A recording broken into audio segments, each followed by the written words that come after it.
Hi guys, welcome to Music Business Today. I am Hannah Renee. And I'm Kane Harrison. It's so great to have you guys on board.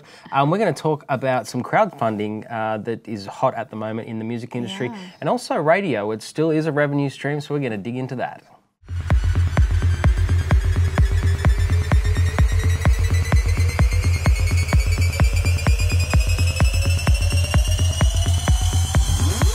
Hey guys, welcome back to Music Business Today. So to start things off, there's a new record label that is actually doing things a little bit different in how they represent their artists, which is interesting. It's kind of a new business model they're trying to introduce with how the business is changing. They're like, well, here's a new option. Yeah, it's called Angels Like Rebels, I think. And it's really around crowdfunding. And you know, guys, crowdfunding's been around for a really long time. It sort of first hit with a lot of musicians, and it was a really great way for musicians to be able to, put their hand up and say, hey, I'm making an album, I need $5,000, I need $10,000, family and friends help me out, fans help me out. Then it branched into actual products. Then it got huge. And, I mean, there were artists that were making, raising $2 million. And there's at least 3 different websites that you can use for There's a bunch, you know, the GoFundMes, the Kickstarters, all that sort of stuff. Yeah.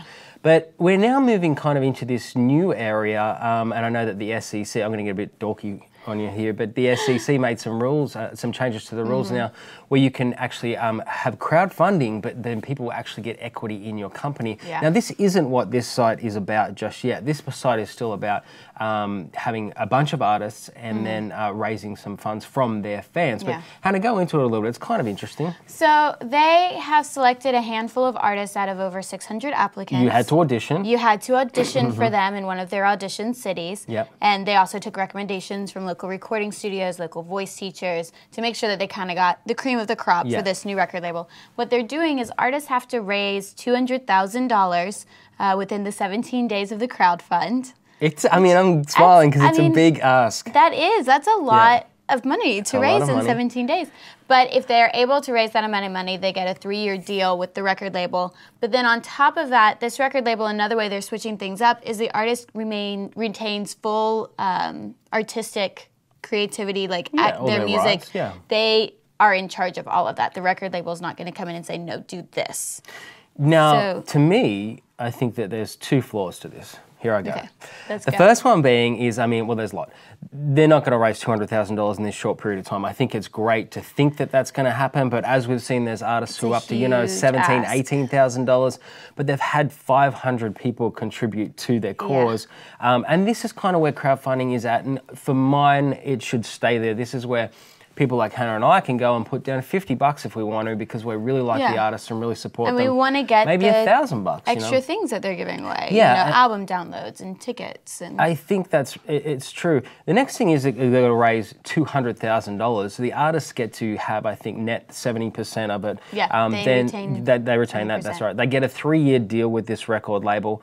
But one of the reasons that artists need to be at a record label is for not necessarily the creative to be overshadowed, but they need the business resources. They need all these minds, the marketing teams, all these other people that are around them to help. I wonder if there's a way to use that funding idea that this business model introduces, but do it almost in like blocks. You know, like this first block is $30,000, and then, we'll sign you for a year, and then from that, you need to, because as your fan base builds, you are going to have more people that want to support you as an artist and pour into that. Well, it's a great idea, Hannah, and I think that this is where this sort of thing will end up, because as mentioned, the SEC changed the rules. So, for instance, if we wanted to raise $200,000, now what can happen is we can actually buy shares in your company. So let's have a really cool idea. So we had a 3-year deal. We split the $200,000 over a 3-year period as investors. We were tipping in. But what if we paid dividends back to our investors in that period of time? So people actually were getting some return on their income. Kind of like when people invest in a film. Well, exactly like if people invest in a film. That's right. And that structure has been set up in film for a long period of time. Not so much in music. What has usually happened is that people have gone and raised X amount of money and started independent labels. And that's kind of what happens. And essentially, this is what this is. They're just trying to find and crowdsource money from other people. But in exchange, just to be clear, on this particular site, they're giving back the traditional crowdfunding stuff, which is albums. Well, some of the, for just tickets. $6, you get an album download. Or if you want to do $192, you get 4 album downloads, VIP tickets, T-shirts or other items, and a vinyl album. So there's all kinds of different levels, starting at $6 and going all the way up to like $19,200. Yeah. But then on top of that, you also get points as an investor within the artist. And with those points determines everyone that backs these crowd funds, essentially, they get a 20% stake in the artist. So depending upon how many points you have depends on how much you're going to get back within that 20% stake. It's super like interesting. It's like a lottery. And I think that the way that they're doing, essentially, it's like, the ideas that American Idol and all those other, the X Factors were built on.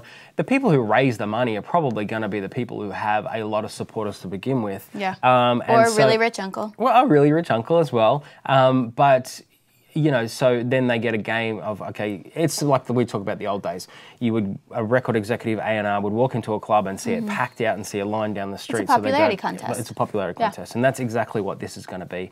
I'll be really interested to see over the next 17 days who actually raises the 200,000. If that happens, how it pans out. Yeah, and they did mention that the people who land in between $100,000 and $200,000 kind of, they might take some of those on board. The heart is definitely there. Like this guy who is the founder for this label, definitely he wants to change things. He wants to kind of throw in a curveball and figure out how do we change with the way the music industry is doing. So I mean, props to him for actually stepping out and saying, no, let's do things a little different. Like here's kind of this business model I have in mind. Like, I mean, that's a huge He's 20. risk. He's 20 years old, by the way. he's 20 years old. So I think it's fantastic. As we know, there's a lot of tech startups and a lot of tech incubators, especially one here in town, Project Music, trying to find this sort of stuff. And I think the best thing that this does, whether it's good for the artist or not, it starts the conversation about how we can change the industry. Exactly. Yeah. Speaking of not changing the industry, we're going to switch over to the glory days of radio. Yeah. So as you were telling me off camera, and we talk about this all the time,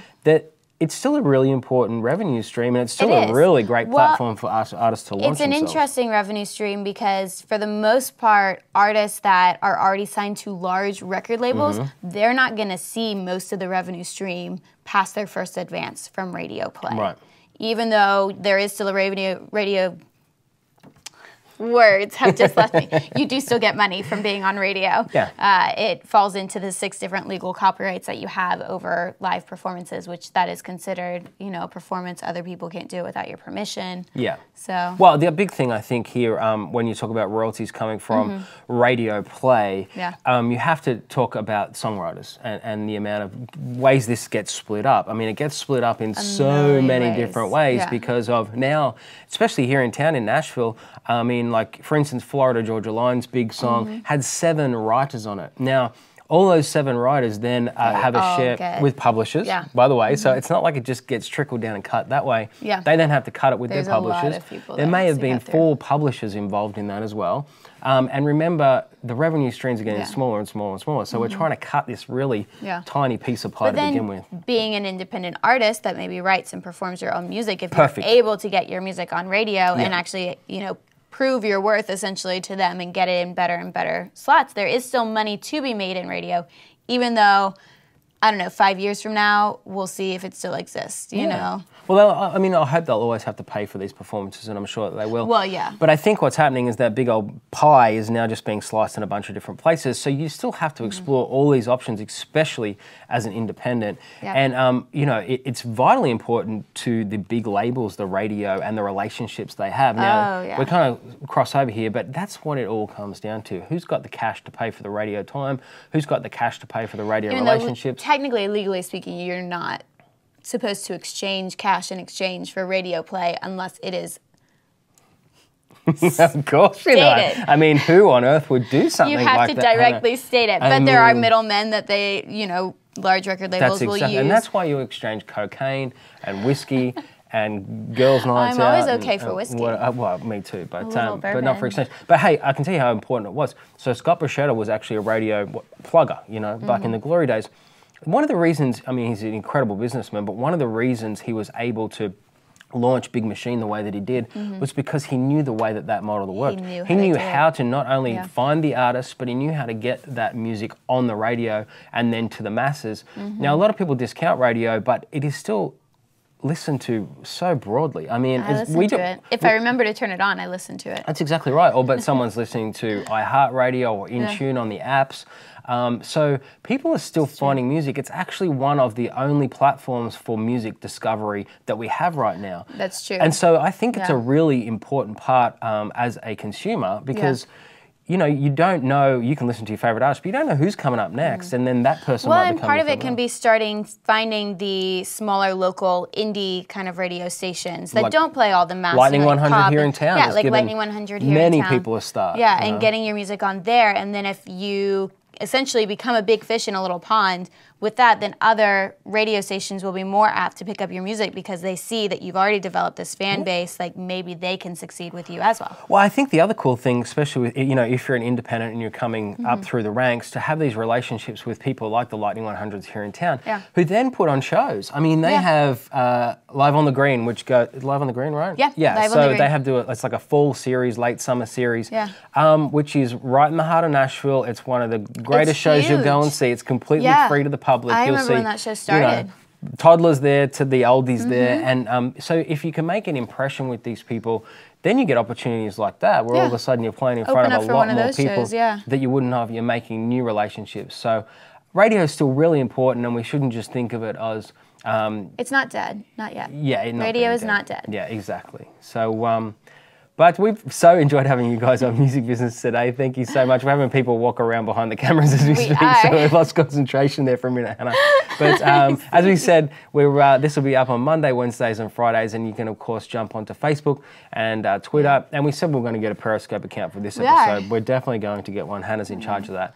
So we'll see you guys next time on Music Business Today.